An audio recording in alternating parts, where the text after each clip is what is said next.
দেশে আসেন, কাশিমপুরে ভালো ব্যবস্থা করা হবে, হাসিনাকে জামায়াত আমির। যতদিন আছি একতা নিয়েই থাকতে চাই, বলছেন প্রধান উপদেষ্টা। মরার ভান করে শুয়েছিলাম, পুলিশ বলল এ এখনো মরে নাই।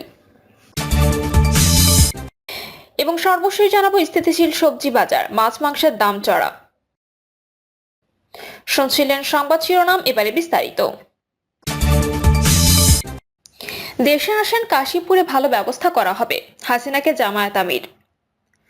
শেখ হাসিনা ও পলাতক আওয়ামী লীগ নেতাদের উদ্দেশ্যে জামায়াতে ইসলামীর আমির ডক্টর শফিকুর রহমান বলেছেন, যদি দেশ ও মাটির প্রতি টান থাকতো, দেশের মানুষকে ভালোবাসতেন, তাহলে একা পালিয়ে যেতেন না। একা থাকা দুঃখ অনেক দেশে আসেন, কাশিমপুরে আপনাদের জন্য ভালো ব্যবস্থা করা হবে।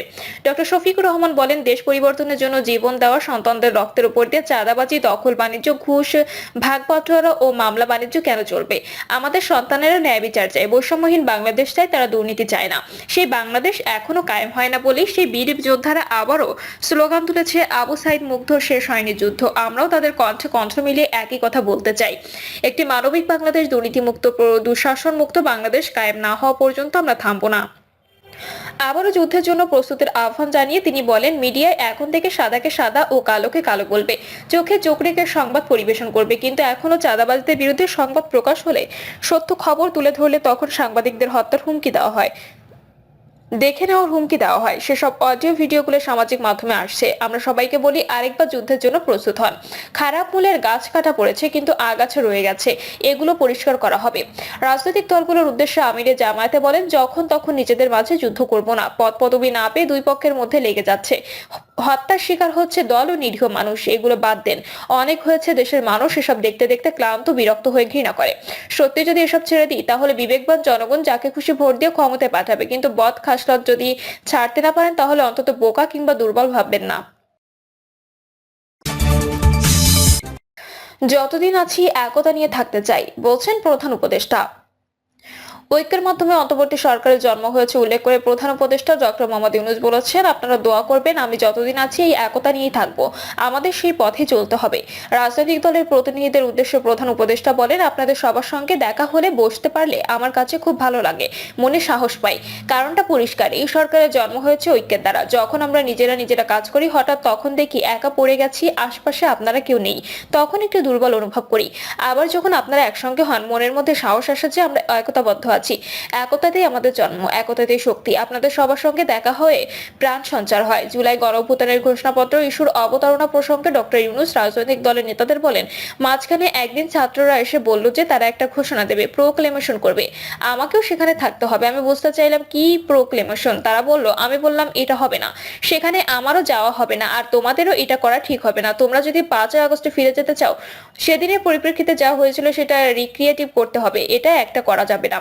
5ই আগস্টের অনুভূতিটাই ছিল একতার। উল্লেখ করে প্রধান উপদেষ্টা সম্প্রতি ছাত্রদের সঙ্গে আলাপচারিতার বিবরণে আরো বলেন, কেউ যদি বলেনি যে তুমি অমুক আমি অমুক, কাজেই সেটা যদি করতে চাও সবাইকে নিয়ে করতে হবে, এটা পরিষ্কার। এটা না করলে সেটা ঠিক হবে না। যে একতা দিয়ে তোমরা 5ই আগস্ট সৃষ্টি করেছিলে, সেটার অবমাননা হবে। তারা খুব খুশি হয়নি আমার কথায়, কিন্তু ক্রমেই তারা বুঝলো যে 5ই আগস্ট যদি রিক্রিয়েশন করতে হয়, তাহলে এভাবে করতে হবে, সবাইকে একত্রিত করতে হবে। সে কথা থেকে এই আলাপ শুরু। আজকের আলোচনাটা এখানে কেন্দ্র করেই হবে। যেখানে আমরা এটা একতাবদ্ধভাবে করতে পারবো না, সেখানে এটার উদ্দেশ্য ব্যাহত হবে, তাহলে এটার দরকার নেই আসলে। মরার ভান করে শুয়েছিলাম, পুলিশ বলল এ এখনো মরে নাই। গত 5ই আগস্ট আন্দোলনের মুখে আওয়ামী সরকারের পতন হয়, দেশ ছেড়ে পালিয়ে যান শেখ হাসিনা সহ আওয়ামী লীগের অসংখ্য নেতাকর্মী। এর আগে 5ই আগস্ট অসংখ্য শিক্ষার্থী পুলিশের হামলায় আহত ও নিহত হন, এরই মধ্যে একজন মাদ্রাসা শিক্ষার্থী বোরহান খান। 5ই আগস্টে যাত্রাবাড়ি থানার সামনে পুলিশের নির্মম হত্যাকাণ্ডের সময় মাদ্রাসা শিক্ষার্থী বোরহান খান আহত হন। সম্প্রতি একটি টিভি চ্যানেলে দেওয়া এক সাক্ষাৎকারে সেদিনের ভয়াবহ অভিজ্ঞতা তুলে ধরেন তিনি। বোরহান খান বলেন, আমরা যাত্রাবাড়ির ফ্লাইওভারের পাশে ছিলাম, এই সময় পাখির মতো গুলি করা হচ্ছিল, যার গায়ে গুলি লাগছিল সেই রগদে মারা যাচ্ছে। আমি শুয়েছিলাম হাতের উপর ভর দিয়ে, যার কারণে গুলি আমার হাতের সাইড দিয়ে চলে গিয়েছিল, দাগটা এখনো রয়ে গেছে। আল্লাহর রহমতে হাতের হাড়ে লাগেনি গুলি, যে কারণে বড় ধরনের সমস্যার সম্মুখীন হয়নি।